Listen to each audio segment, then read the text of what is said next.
All right. Hello, everyone. Welcome to, I guess, technically the last workshop of Cyber Academy this quarter.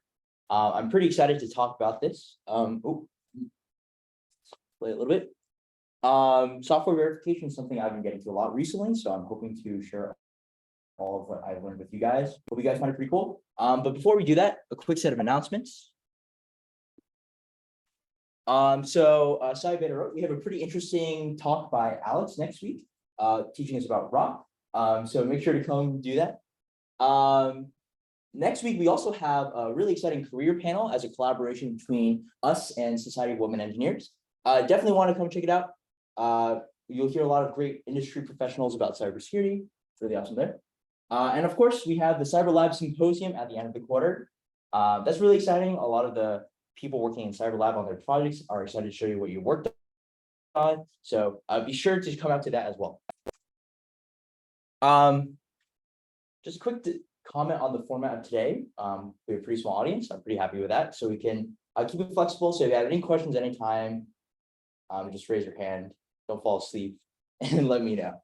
But yeah, I'm sort of breaking today's sort of talk into sort of three different parts. So first, I want to talk a little bit about the theory of what exactly is verification, then talk a little bit about how exactly we use verification, how we implement verification through theory improvers, and then lastly, I want to talk about how exactly this can be applied in sort of the real world. But without further ado, let's jump right into it. So let's talk a little bit about what exactly is verification. And so I'll be doing something a little bit weird for ACM Cyber talk. I'm going to be starting by talking about something that's not cybersecurity. What? Oh, everyone's like terrified. What? They thought they came to a cybersecurity talk. But let's instead talk about games.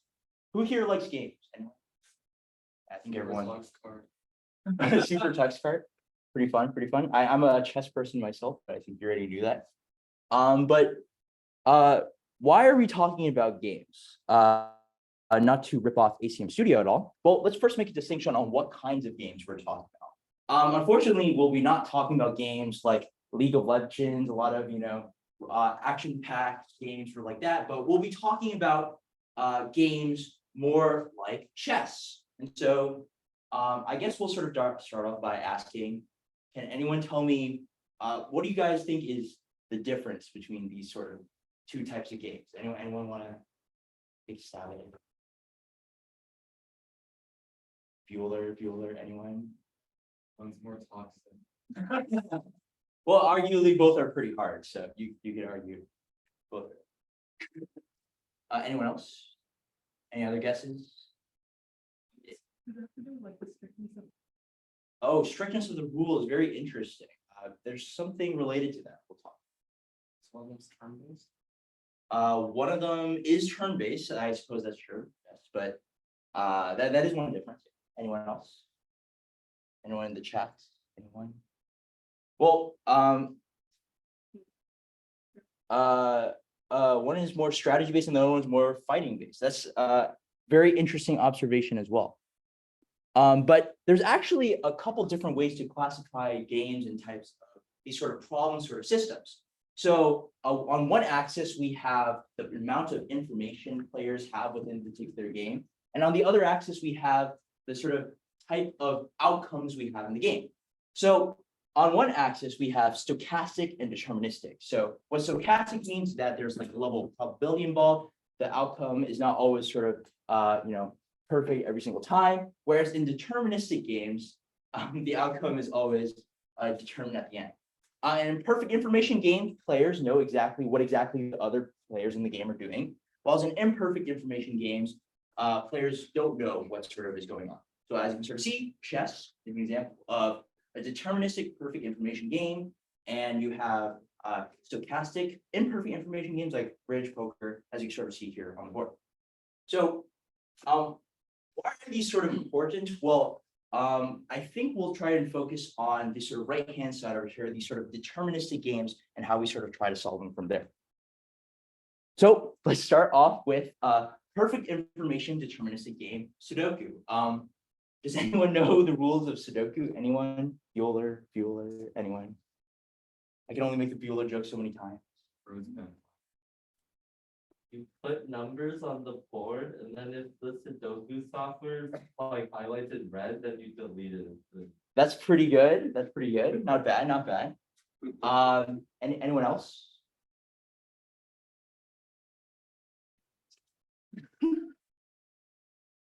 Every row and column must have the numbers 1 through 9, and every like 3 by 3 must have.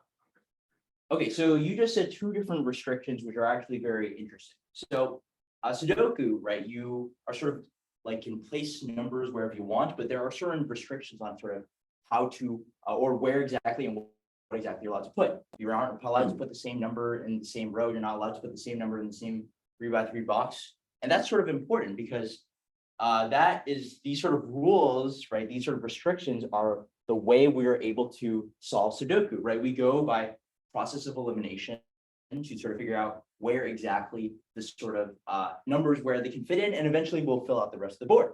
But this sort of idea is actually very interesting because, well, this is actually how we can try and solve similar problems to this. So how do we solve these games? Well, like many problems recently, I suppose, we just throw AI at it, right? We just wave our hands and throw the magic of AI at it. Very cool. But trying to understand exactly what that means. So there are actually two different types of AI. So you probably are more familiar with the one up here on the left, machine learning. This is known as stochastic AI. Whereas over here on the right, we have what we're going to be focusing a bit more on today, which is symbolic AI. And the sort of difference is that, well, stochastic AI solves, well, stochastic problems, right? It uses statistics, probability, techniques such as neural networks to sort of solve these sort of very difficult problems, where symbolic AI takes a different approach. It tries to use sort of other techniques to solve deterministic problems. So a particular example of symbolic AI that I want to highlight is SMT solvers. And we'll be delving into that a bit more specifically. So before we can talk about what exactly these solvers are, we have to talk about, well, what exactly are SMT problems? Well, SMTs are what are known as a class of decision problems. So decision problems are anything with a yes or no answer. And what are some other aspects of SMT problems? Well, they have to have a logical formula with a set of constraints. So given a yes or no question with a set of constraints, an SMT problem then tries to determine if there is a model or there is a potential solution that satisfies all the constraints of the given problem. So some examples of satisfiability are over here on the bottom. So we see a pretty simple, algebraic equation. X plus y equals x plus 3 equals y. You can see that a potential model to solve this logical formula, this set of constraints, is 3 and 6. And whereas you can very quickly determine over here that this next formula is unsatisfiable, right? That x plus 3 equals x minus 3, which subtract 3 from both sides of 3 equals -3. So of course this is unsatisfiable.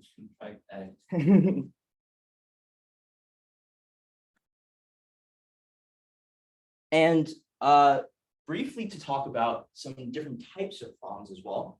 So in complexity theory, we talk a little bit about these sort of types of decision problems. So of course, there's the class of P, which are problems that we solve in polynomial time. So an example over here is a pretty common sort of leak code style problem over here. You have a given list of integers, and you want to find if integer in the list, if there's an integer in the list that's greater than k. Of course, does anyone want to take a stab at how to solve this? I don't know. Pop quiz. You use np.sort. I am data scientist. Good job, Jason. Very proud of it. So the reason why this is a class P type problem, this can be solved in polynomial time. So if you remember back to your sort of big O analysis a little bit, you can linearly search through the entire list of numbers and then find the largest number. So pretty good. NP is another interesting set of problems. So these are problems where the yes answer can be verified in polynomial time. And so what exactly is this sort of mean? Well, we can sort of see this with an example of integer factorization, right? So if I gave you like two different numbers, right, and I asked you whether the first number is a factor of the second number, well, you could determine this pretty quickly, right? You could just divide and figure out if there's an integer solution of it. And these sort of problems are can be solved also in polynomial time, right? You can solve them pretty quickly or relatively quickly, right? And so this is also another interesting distinction for solving these different kinds of problems. But these last two sets of problems are where it sort of gets sort of interesting, because these are slightly more difficult problems. These are problems that S&T or solvers are able to try and accomplish. So NP complete are problems that can be solved when they are, or sorry, they're problems that can be simplified to other NP problems in polynomial time. So the time it takes to simplify them is in polynomial time. One example of this is 3-SAT, which I actually showed on the last side. But the sort of idea is that you have at maximum 3 Booleans, and you sort of want to figure out if there's some input that satisfies the Boolean statement. There's this very fancy thing called Cook's theorem, which shows that every NP problem can be reduced to 3-SAT, which is pretty interesting. And so this last class is like sort of more, I guess, difficult one, where problems that are at least NP complete, these do not have to be NP or decision problems at all. And one example is pretty cool. It's Minesweeper. Minesweeper is a pretty hard problem to solve, but yeah, you actually can solve them with S&T solvers. So yeah, pretty cool. So I guess my next sort of question is whether or not our game of Sudokus are SAT or unsat. So I guess we'll try to poll everyone again with this first board, SAT or unsat. Anyone want to take a stab? Anyone?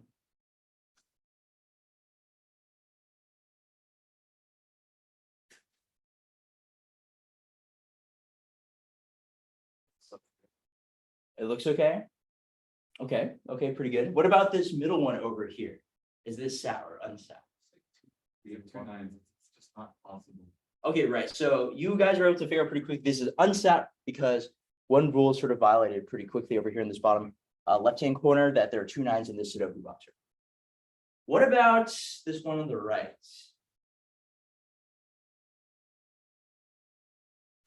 If you guys don't see the difference, I like swap.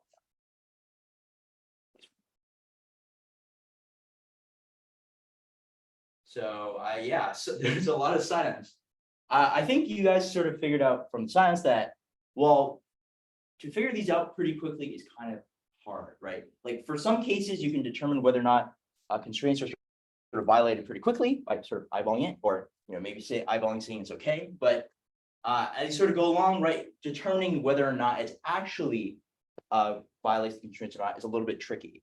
So this is where a lot of S&T solvers comes in to sort of help you solve the problem. But before we go into that, I guess I've been talking about AI, games, 2 committees that are not a part of cybersecurity at all. What does this have to do with cybersecurity?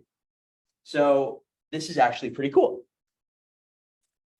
So instead of thinking about these games as, well, games, right, problems you have to solve, what if instead instead of inputting a game, right, we input a piece of software?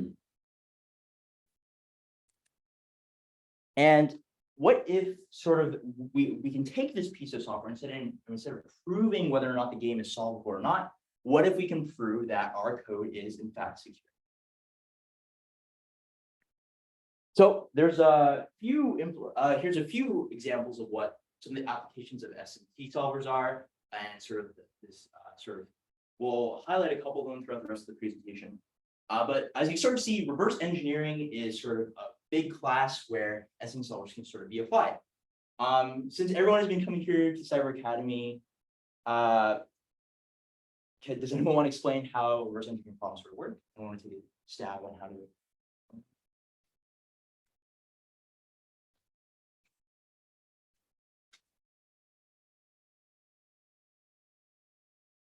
Okay, that's okay too.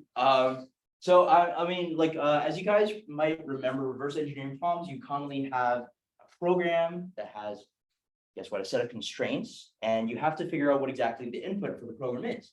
Well, as we can sort of see, we'll sort of see a bit further. Well, team solvers are pretty good at solving these sort of stuff. Deobfuscation is also pretty cool. Sometimes you try to confuse the code of what it looks like, and you can deobfuscate it using a lot of simplification from S&T solvers. formal verification is also a really interesting application. This one we'll talking a bit more in depth about. And symbolic execution is another great example we'll talk about toward the end of the presentation. But here's a couple examples that are pretty cool. The applications of SMT solvers are not limited to security, of course. One big area where a lot of these sort of solvers are used is hardware and verifying whether or not hardware implementations are correct, whether circuit implementations are correct. And this has been put into a CTF challenge that's pretty cool. So Live Overflow has this really cool video where he uses Z3, which is an SMT solver we'll talk about. And he uses it to sort of figure out what the input for this massive circuit in the open source version of Minecraft is called Minetest. That's pretty cool. In the video, you see the map is like kind of massive. He has to fly above clouds and sort of see it. So pretty complicated. But here's another pretty cool problem. This one was solved by Jason. Jason won an award for this. Pretty cool. So this is modified or sort of similar to a game of OSU. And what you sort of have to do to get the flag is you have to figure out what sort of buttons you have to properly click in order to get the flag and solve the game of OSU, because the flag is dynamically generated that way. That you can use SMT solvers to solve as well. So pretty cool reverse engineering problem there. So what exactly is formal verification, right? How do we exactly prove that our code is secure? So it's a static analysis technique that involves writing programs that prove the correctness of implemented programs. So what exactly these are used for? Well, oftentimes, right, you have maybe cryptographic protocols, you have circuits, which I mentioned before, or maybe you have source code, and you want to determine whether or not they are sort of, implemented correctly. So how do we sort of do this, right? Well, the main idea is sort of what you guys were doing before, like with Sudoku, right? With Sudoku, you have a set of defined rules and constraints and to sort of determine which sort of inputs satisfy and sort of solve the sort of situation. Similarly, with formal verification, the idea is, well, your code, right, or your protocol has a design specification, has a design set of rules and constraints on what exactly you're allowed to use in your implementation. And you can sort of prove whether or not those sort of constraints are satisfied from there. There are a couple common techniques. There is model checking. So what you do is you try to determine whether or not a proper model is sort of satisfies the set of constraints by doing exhaustive search over the state space, which is just the set of possible inputs. Deductive verification, this is pretty cool. We'll talk a bit more about formal specification in a minute. But what you do here is you use a theorem prover to sort of deduce whether or not your implementation is correct. Type systems are also another really cool set. I'm not sure if anyone here is familiar with TypeScript. Okay. But TypeScript is pretty cool. You have enforced types on JavaScript. And the sort of idea behind this is that by enforcing types and sort of enforcing the correctness of data within your program, you're able to sort of ensure that your program is sort of written properly by having like this static analysis, checking the types and conforming with the types to sort of figure out what the program does. So this helps write more correct programs in the sort of theory behind it. So how exactly we do this? Well, we have to put together something known as formal specification. And so, like I mentioned before, anytime you write a program or a protocol, or maybe like Professor Smallberg gives you a spec or something like that. And in order to prove that you have to, your implementation, you have to ensure that you have a well-defined specification. And it's known as a formal specification where the constraints of your program or your implementation are sort of defined within this sort of outline here. There is a very big debate within both research and industry on whether or not the technique of formal verification is sort of worth the time, right? Because if we think about it, software engineers, we're very tired people. We have to write a lot of code already. Code is very, very hard. And writing tests, right? You could argue is like very difficult, time consuming, and sometimes some people don't think it's worth the time. Well, formal verification technically is a form of program testing to mathematically sort of test your program's correctness. And well, in order to do that, you have to write a program that does, the sort of solving for you, which takes quite a bit of time. So some people sort of debate whether or not formal verification is worth the time or worth the engineering cost to sort of figure this out.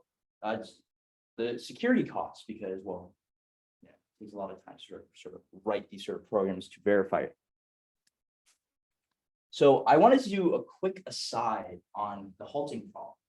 So for those who are not familiar with the halting problem, this is sort of like this sort of idea proposed by Alan Turing, very famous guy in computer science.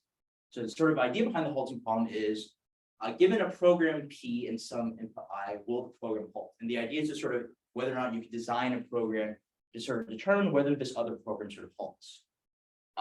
So why is this problem so important? Well, a lot of problems in computer science are actually just the halting problems in disguise, right? A lot of programming language problems, a lot of cybersecurity problems, right, are also just the halting problem in disguise. And so one of these examples of the halting problem in disguise is, well, static analysis. The sort of concern of this halting problem is that it sort of proves that we cannot write a general program to determine another program's behavior, or it sort of proves that we are unable to determine some program behaviors unless we run the program itself. So can anyone think why this is bad for static? Anyone want to take static?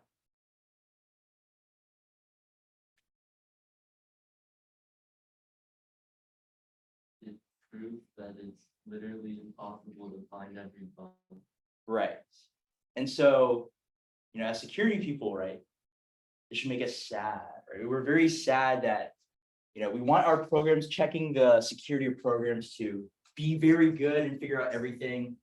But the halting problem sort of tells us, well, this is not really work. So why is formal verification not busted? Why are we not like, why are we still talking about formal verification? Why doesn't this prove that formal verification is not busted? Well, the general idea is that the halting problem proves that general programs are unable to sort of figure out another program's behavior, so we're not able to properly generalize it. With formal verification, that's not what we're doing. We're actually writing specific programs rather than general programs. And so when we're writing these sort of formal testing for a program implementation, we're doing it very specific to the program. We're not trying to say that there's general solvability of all programs, although there are some techniques that allow us to apply verification across different types of programs. So something interesting to think about.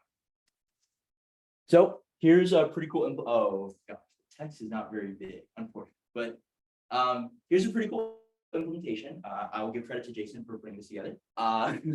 Yes. Wow, very readable. Yeah, but so all of you have done the data lab for CS33, pretty cool. So one of the functions you have to write is 3/5. And so what this does is that it uses Anger, which uses, I believe, Z3 under the hood, which is another thing we'll talk about in a minute. And what it does is that it, takes the binary, gets the sort of implementation from it, and sort of tries to figure out whether or not the 3/5 is implemented correctly, sort of symbolically. So, so a bit of the magic is happens down here, which I'm pointing at nothing because this is very hard to read. Yeah, as you can sort of see with this, you have to have a very well-defined formal specification on what exactly the program is supposed to do. Multiply 3/5. It's pretty simple. And pretty cool. So now we're going to be talking about how exactly do we go about implementing or using some of these sort of formal methods to sort of figure out program security. So theorem provers or SMT solvers are a great way to sort of do this. So what are these? These are computer programs that sort of mathematical theorems. They're not specific to security in general. There actually have many applications in mathematics and things like that. And so just quick distinction, actually, this very cute comic over here tells the distinction between proof assistants and theorem provers. So theorem provers, you input the theorem and it gives you the proof, whereas theorem proof assistants, you input the theorem and the proof and it tells you whether or not this is correct. So this is very this is a good distinction because what we'll be using is theorem provers. A lot of academic papers use proof assistants to sort of set up their formal verification. So how exactly they work? Well, they're very quite complicated. This would be like a PhD level talk that I will not be able to give if I were to explain exactly how they work. but you sort of think of it as similar to a mathematical proof.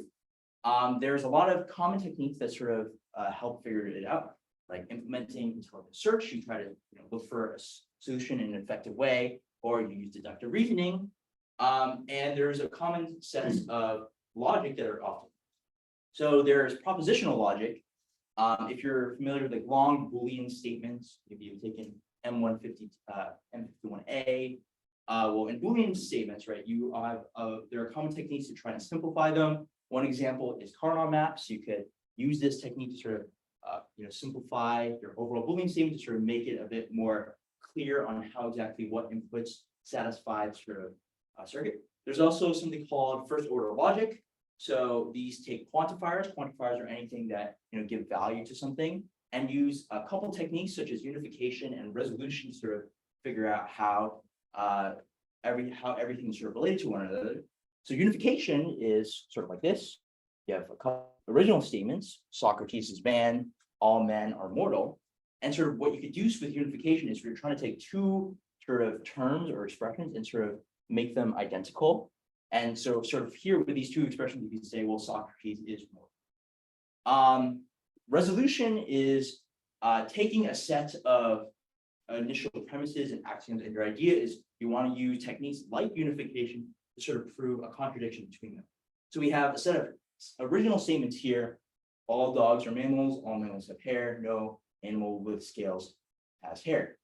And if you, there's actually a very long work through of this that I won't be going through, but if you sort of work through this, you'll realize that there's a very clear contradiction, right? Because there is a bit unclear how it's not necessarily true that, here it's a bit unclear because we don't have any connection between animals and the rest of the set. So we're unable to sort of figure it out from there, why exactly we're unable to. So what sort of tools of theorem provers can we sort of use? Well, Z3 is a pretty cool tool. This is a theorem prover written by Microsoft Research. There are many applications in industry and research, but I mentioned a few already: software hardware verification and testing, constraint solving, and of course, security, which we all love. The reason why Z3 is so popular is because it provides APIs in quite a few languages: C.NET, OCaml, and particularly Python. So Python is what we're doing. So if you want to install Z3, all you have to do is pip3 install Z3 solver. Pretty cool. And I'll be going over a quick demo on how exactly to use Z3. Oh, so actually, before I go over that, so here is a very short program, about 55 lines, that, well, it solves Sudoku. This is pretty cool because if you remember back a few slides, we were really struggling with how to figure out how exactly to solve those Sudoku puzzles. But with this Z3 script, you can see that it solves it pretty quickly.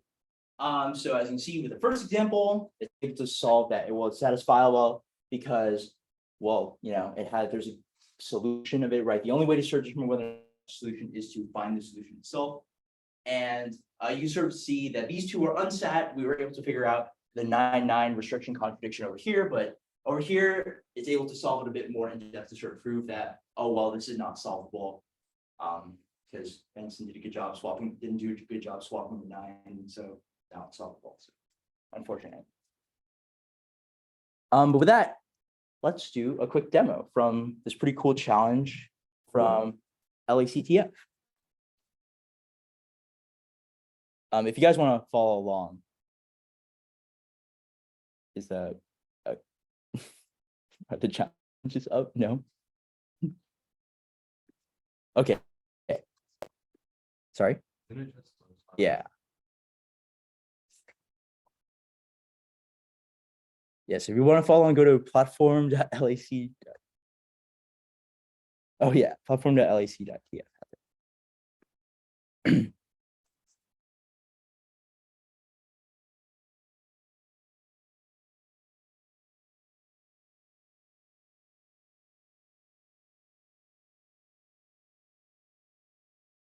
Actually, let me.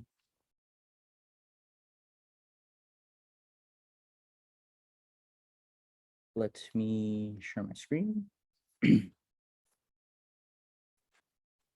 So if we actually go to platform.lac.tf, go to challenges and a rev, problem we'll be tackling is, if I could find it again.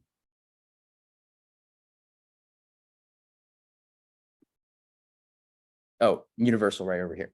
So the prompt is 3 billion devices run Java. So I guess 3 billion devices can get the flag. So we're given this like .class file. And so if you remember back to a couple of weeks ago for Cyber Academy, remember, well, Java is a pretty special language because it's almost perfectly decompilable. So what we can do actually is take this class file, go to online decompiler. I'm just gonna look for the first one. Oh, pretty nice. And if we go there, we can upload a little file and decompile it. So if you give it a second, you can see what our program looks like. So this looks a little bit nasty, right? We have like a program, looks pretty simple, just takes in your input, asking what's the flag, and then it checks the input against this very long condition here. So looking at this initially, you're probably thinking, wow, this would be a really this would be a big pain to sort of figure out by hand. And you'd be kind of right, figuring out by hand would be kind of painful. But luckily enough, we have Z3. So we actually can sort of make our lives a bit easier that way. So what I'll do is, let me open my VS Code. So if we open VS Code,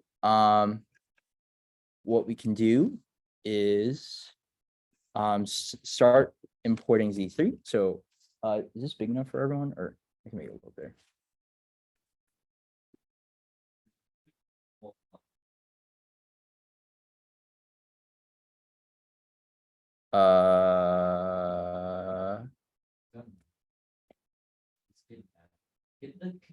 Open the command palette and just on the What? Oh,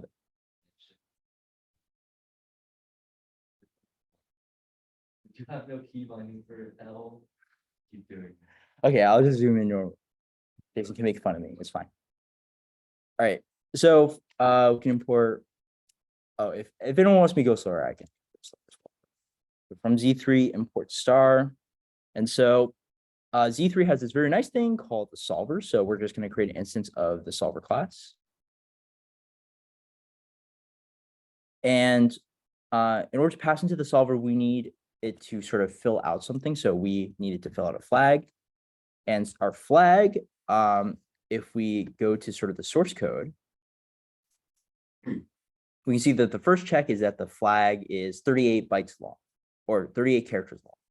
And so what we can do in C3 is we can actually create a variable that represents bit vector, where we could set a bunch of variables, or we could set a bunch of bit vectors that are 8 bits long, and then we could create a list of 38-bit vectors long. And so what these sort of represent is that, bits are like cars are obviously ASCII, so they're 0 to 255, so, or 2 to the power 8, and then sort of we can create 38 cars this way. And so now what we can do is, well, we can add our sort of constraints to their solver. So going back sort of here to the set of constraints, it would just copy and paste this little line over here. We could sort of start organizing a little bit. So VS Code is pretty nice. You could use find and replace to sort of figure this out. So we don't want this, but what we do want is, does anyone want to suggest how to find and replace this? Anyone? Oh, okay, yeah, we do that. So, okay, we did that. Any other suggestions? And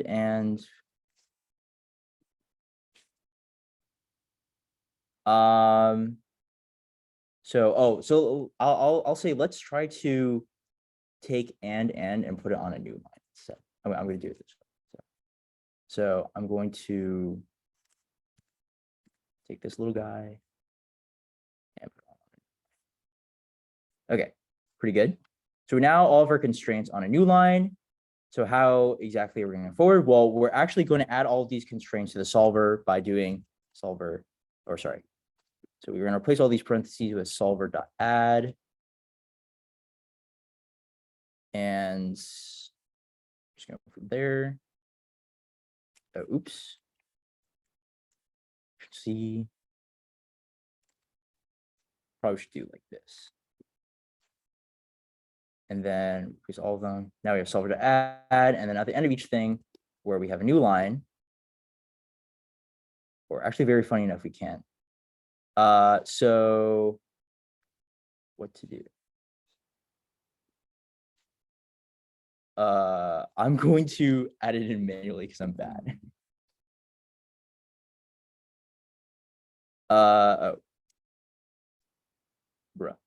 What am I doing?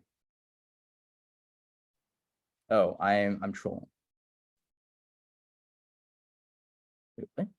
Where am I missing a parenthesis?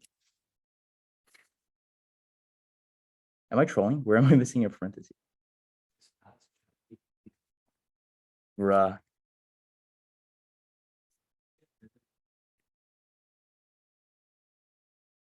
Actually, just add it. Another set of O. Oh, yeah. Let me do it like this.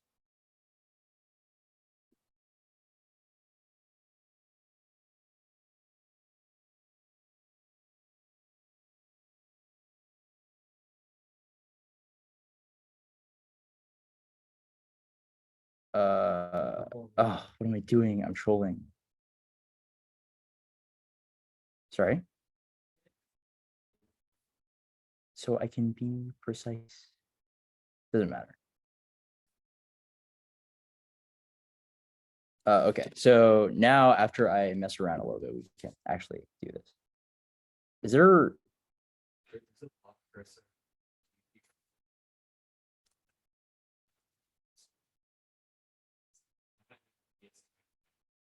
Sad.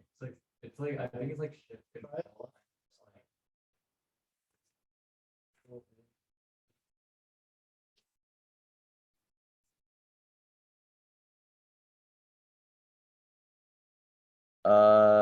Which one's regex? This one's regex.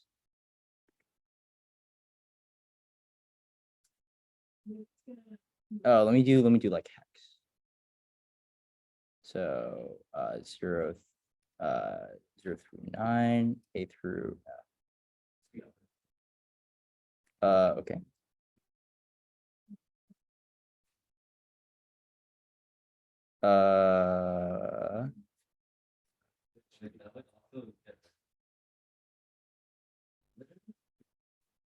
Just use like select the block of text, like select the solver.add block. Like anything like select the entire like Wait, what? like yeah, just select all of it. No, like all of the lines, select all of them. Bruh. I only does solver.add. And then in the upper right, click like the 3 lines. Oh, okay. And now like just replace like new line. Or maybe, yeah. Or No, like, sure. No. Hit shit, yeah. okay, after some pain, we finally got through it. Then add the new one. So final part is after defining the sort of constraints to the sort of the solver, we need to check whether sad. Okay. And so once we do this, we can, once we have this constraint, of course, we have to determine whether or not it has a model. So our solver can give us a particular model to solve from there. And then from there, we can sort of print out the flag from there.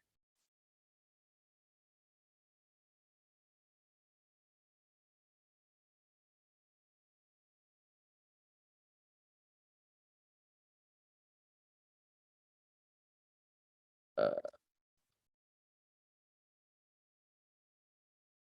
right, pretty good. So, if you ignore my sort of struggles with typing, if we just run this script, we can see pretty quickly, we get the solution to sort of the set of constraints. So pretty good. So Z3 is a pretty powerful examples or powerful tool to sort of figure out some of the constraints behind these sort of problems, to figure out this reverse engineering problem a lot faster than you would by hand. So pretty cool. All right, returning to our slides.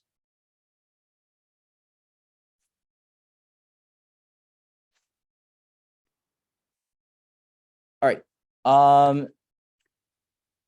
So sort of the last part of our presentation, talking a little bit about what exactly some of the research and industry applications of these sort of theorem provers and formal verification.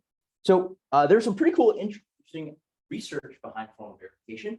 So I wanted to highlight this pretty cool paper because it's done by a UCLA PhD student here. So this paper implements a set of formal verification for OAuth protocols, if you're familiar with that network, this sort of authentication protocol.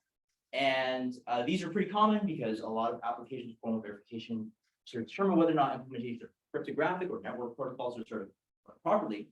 But this is really cool because the lead author of this paper got awarded a pretty big bug bounty by Google for finding this sort of bug with their incorrectly implemented OAuth in one of their Java libraries. So that's pretty cool. Pretty cool. Quick, nice $5,000 there. There's also some interesting research by some researchers over in Europe.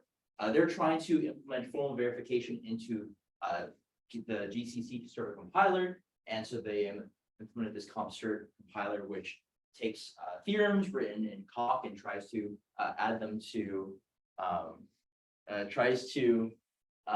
formally verify these sort of implementations of programs they're formally verify the implementation of the compiler for programs in C. There are also some pretty cool industry applications of formal verification. This company, Ottersec, they're pretty cool. They wrote this Solana formal verifier. Solana is a blockchain sort of language, and this is pretty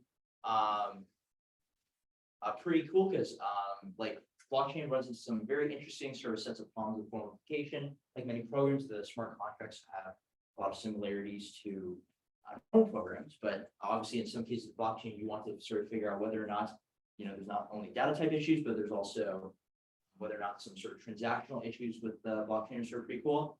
AWS is also picking up on the provable security scene. They are offering provable security for some accounts where you can run their sort of theorem provers to check whether or not your configuration, like your IAMs, are properly set up, or you're using your AWS configuration correctly, so that you can sort of be sort of content that you mathematically prove that your AWS configuration is secure.